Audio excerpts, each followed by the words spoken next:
Okay, that's Rebel Rebel by David Bowie. It's another cool song to learn when you're starting off on your guitar playing journey. It's got a riff that shouldn't take you too long to master and some nice easy open chords, which would be essential to learn because you'll be most likely use them in lots and lots of other songs as well. Okay, so here we go. The first thing you do is you pluck the open D string. That's a 4th string up. 1, 2, 3, 4. Let that ring out for a little bit. And then on the 2nd string, you're going to play the 5th fret, the 3rd fret, the 2nd fret, and then the open B string. Now, whilst you do this, it's very important that you keep your fingers curled right round like that. Reach your hand right round the neck so that the fleshy parts of your fingers here don't touch the E string, because you're going to be following through with your plectrum to play both the B and the E string at the same time. You're only playing notes on the B string, but the open E string is ringing out at the same time, like this. And the fingers I would recommend using your 3rd finger for the 5th fret, your 1st finger for the 3rd and the 2nd fret. Okay, so stick that D string in front of it. Just like that. That's the first half of the riff. Now the second half, we have to go up to the E string at the top, give that a pluck. Now when you do this, it's probably a good idea to try and use the fleshy part of your hand to do what's called palm muting the string, where it just sits on the string where it meets the saddle like that, and you get a slightly dulled sound. And that can help you to tidy things up a little bit. Otherwise, if you don't, you could have this open E string ringing out whilst you try and play the rest of the riff. It keeps it nice and tidy for you. So, like that.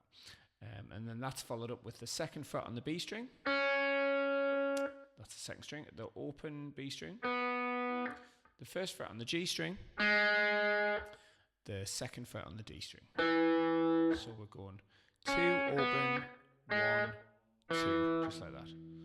Put that open E string in front, a slightly muted one. And we've got the second half of the riff. Now if I put those both together, that was the first half, that was the second half.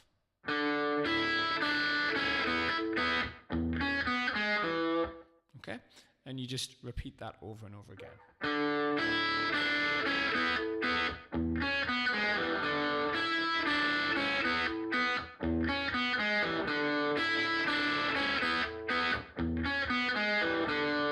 Now, in the song, the number of repetitions you do of that riff is, when the singing starts, you play it 8 times. It obviously plays numerous times in between the verses, 6 or 4 I think the number is, but once the singing starts, it's 8 repetitions before we go into the chord section, which is this.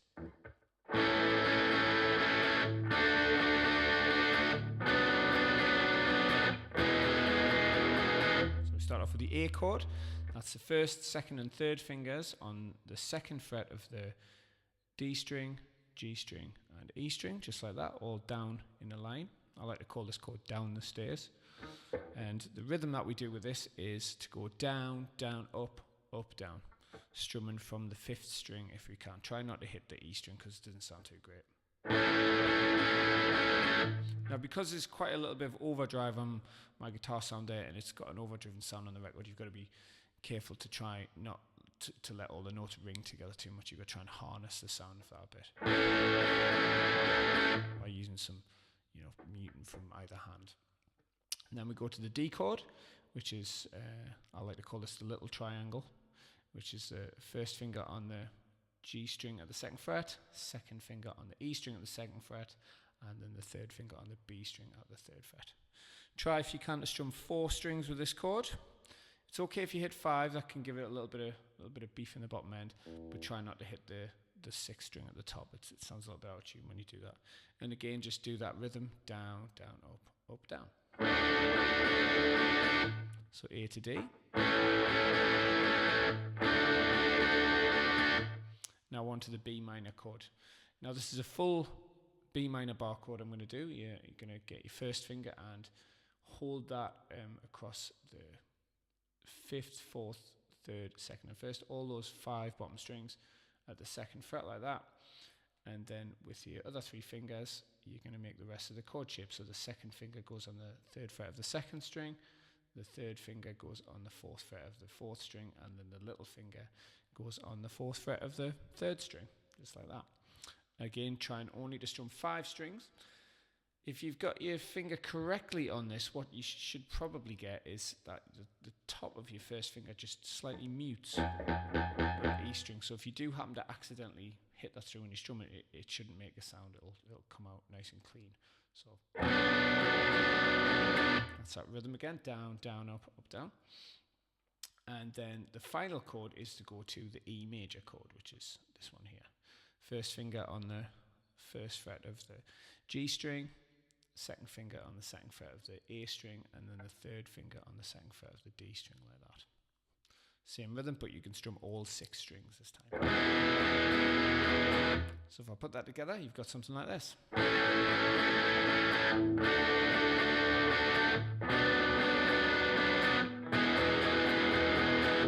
Now, if you've just started playing, you might find that rhythm a little bit tricky to do. So if you want to keep it a little bit simpler, you could just do 2 down strums on the chord like this. And then your strums will occur on beat number 1 and the and of beat number 2. That's kind of in between beat 2 and 3. I'll show you what I mean. 1, 2, 3, 4, like that. Just do the same on all the other chords. 1, 2, 3, 4. 1, 2, 3, 4. And we'll get to the E. We'll just do 7, 8 note down strums like that. Okay, so you could do either the rhythm like this,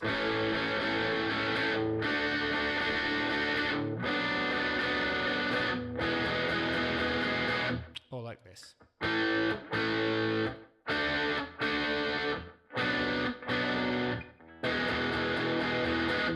Now, if you haven't been playing for very long, but if you've got the hang of playing some open chords, you might find it a little bit of a struggle when you get to that bar chord. So there's a couple of little tricks you can do to get around it. If you want to keep it, have a nice open spread of notes in the chord, we can start off by making it simpler, just doing 3 fingers, and first finger on the second fret of the first string, second finger on the third fret of the second string, and then the third finger on the fourth fret of the third string up. I like to call this up the stairs. Just like earlier on I called the A major chord down the stairs. This is an up the stairs chord because your fingers go up the stairs like that in kind of a diagonal line. A bit silly, but it's just something I tell people to try and get them to remember chord shapes. And when you do this, it's probably best if you just try to strum 4 strings. You can just strum 3. But as you can hear, it sounds a little bit thin. If you put that 4th string in, although it's not the root of the chord, it's not the B note, it's a D, it will give you a little bit of a fatter sound. Okay, so that's one option here. If you want to have that a little bit more, just a little bit of a fatter sound, you could move that 3rd finger up a string and then tuck your little finger underneath like that, and then you can strum all 4 strings, so it'll be a little bit more accurate to what a B minor is supposed to sound like. Or another option is you could do a power chord, which is just to put your first finger on the 2nd fret of the A string, and then your 3rd, or even your little finger on the 4th fret of the D string, like that, and then just play those 2 strings that you've got your fingers on. Okay, so there's some simpler options to play a tricky B minor bar chord. But ultimately, what you'd be looking to do is to eventually get your fingers on that bar chord. So I'd recommend that you just keep persevering with that, and then eventually, it may seem like it's quite impossible to get your fingers on a bar chord when you first start playing them, but just trust me, with perseverance you can get the hang of it. Okay, so that's that second section of the song. Then we go back to the riff for 3 repetitions.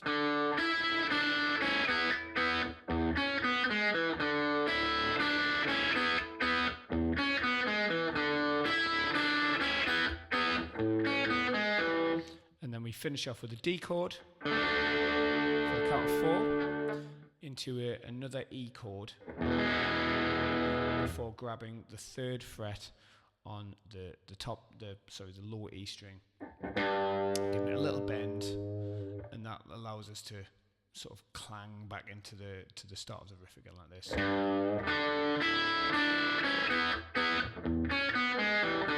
Okay, so I'm going to put the whole thing together now. I'm not going to play the riff 8 times at the beginning just to save time. I'll just do it 4 times. But just remember, if you're trying to play along with the record or keep up with it, as soon as the singing starts, it's 8 repetitions of the riff. So here we go.